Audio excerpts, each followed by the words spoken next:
നമ്മളിന്ന് 66-ാമത്തെ നമ്മുടെ കുരിശിൻ്റെ വഴി ആരംഭിക്കുകയാണ്. ഇന്ന് നമുക്ക് സന്ദേശം നൽകുന്നതിന് ഇവിടെ എത്തിച്ചേർന്നിരിക്കുന്നത് നിങ്ങൾക്കേവർക്കും സുപരിചിതരായ, ഇവിടെ മുമ്പ് അസിസ്റ്റന്റ് വികാരിയായി കൊച്ചച്ഛനായിട്ട് സേവനം ചെയ്ത് ഇന്ന് രൂപതയിലെ വലിയ സ്ഥാനങ്ങളെല്ലാം അലങ്കരിച്ച് പല കോളേജിൻ്റെയും പ്രിൻസിപ്പളായി മാറി റിട്ടയർ ചെയ്ത് ഇപ്പോൾ ചേർപ്പങ്കൽ മാർസലിവ കോളേജിൻ്റെ പ്രിൻസിപ്പളായി അച്ഛൻ സേവനം ചെയ്തിരിക്കുകയാണ്.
നാലാം സ്ഥലം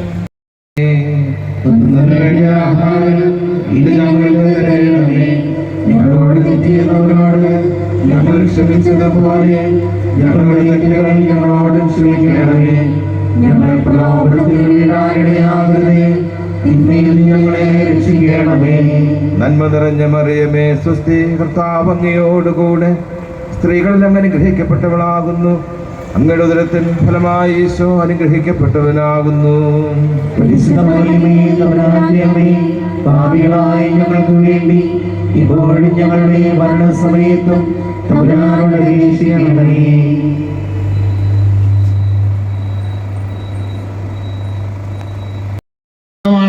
യേശുക്രിസ്തു കരുതിയിരുന്നു എന്ന് വേദപുസ്തകം സാക്ഷ്യപ്പെടുത്തുന്നുണ്ട്.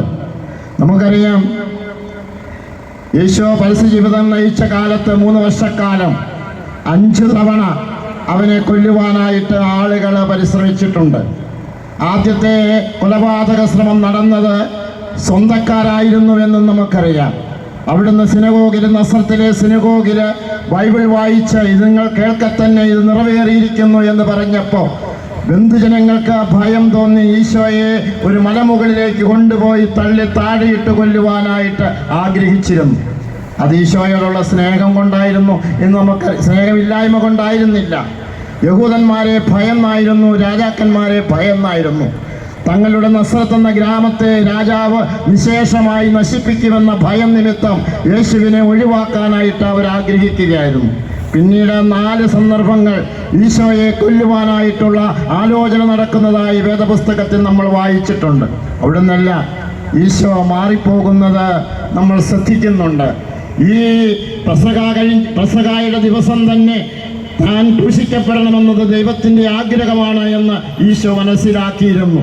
നമുക്കറിയാം എന്തുകൊണ്ടാണ് ഹെരോദേസ് ഭരണാധികാരിയായിരുന്ന കാലത്ത് തന്നെ ഈശോ ജനിക്കുന്നത് എന്ന ചിന്തയോടുകൂടി ഈ നവകാല സന്ദേശം, ഈ കുരിശിൻ്റെ വഴിയിലെ സന്ദേശം ആരംഭിക്കാമെന്ന് ഞാൻ കരുതുകയാണ്. റോമാക്കാർ ഭരണം നടത്തുമ്പോൾ തന്നെ താൻ ജനിക്കണമെന്നത് പിതാവായ ദൈവത്തിൻ്റെ ആഗ്രഹമായിരുന്നു ഈശോ എന്ന് ഈശോ നമ്മളെ ഓർമ്മപ്പെടുത്തുകയാണ്. കാരണം എന്താണെന്ന് ചോദിച്ചാൽ കുരിശിൽ തറച്ച് കൊല്ലുക റോമാക്കാരുടെ പതിവായിരുന്നു. ഏതാണ്ട് ഒരു 700 വർഷക്കാലം നമുക്കറിയാം അടിമത്തത്തിലായിരുന്ന യഹൂദ ജനതയെക്കുറിച്ച് നമുക്ക് വാഗ്ദാന നാട്ടിലേക്ക് ഒന്ന് ചേർന്നതിന് ശേഷം 7 നൂറ്റാണ്ടുകളോളം അവർ അടിമത്തത്തിലായിരുന്നു എന്ന് ചരിത്രം നമ്മെ പഠിപ്പിക്കുന്നുണ്ട്. അവർ ഗ്രീക്കുകാരുടെ അടിമത്തത്തിലായിരുന്നു, സിറിയക്കാരുടെ അടിമത്തത്തിലായിരുന്നു, ബാബിലോണിയക്കാരുടെ അധിപത്യത്തിലായിരുന്നു. പിന്നീടാണ് റോമാ രാജാവിൻ്റെ, ഹെരോദേസ് രാജാവിൻ്റെ അടിമത്തത്തിലേക്ക് അവർ എത്തിച്ചേർന്നത്. എന്തിനാണ് എന്ന് ചോദിച്ചാൽ പ്രിയമുള്ളവരെ, കുരിശിൽ തറച്ച് കൊല്ലുക റോമാക്കാരുടെ രീതിയായിരുന്നു. ആദ്യമായി കുരിശിൽ തറച്ച് കുറ്റവാളികളെ കൊന്നിരുന്നത് പേർഷ്യക്കാരായിരുന്നു.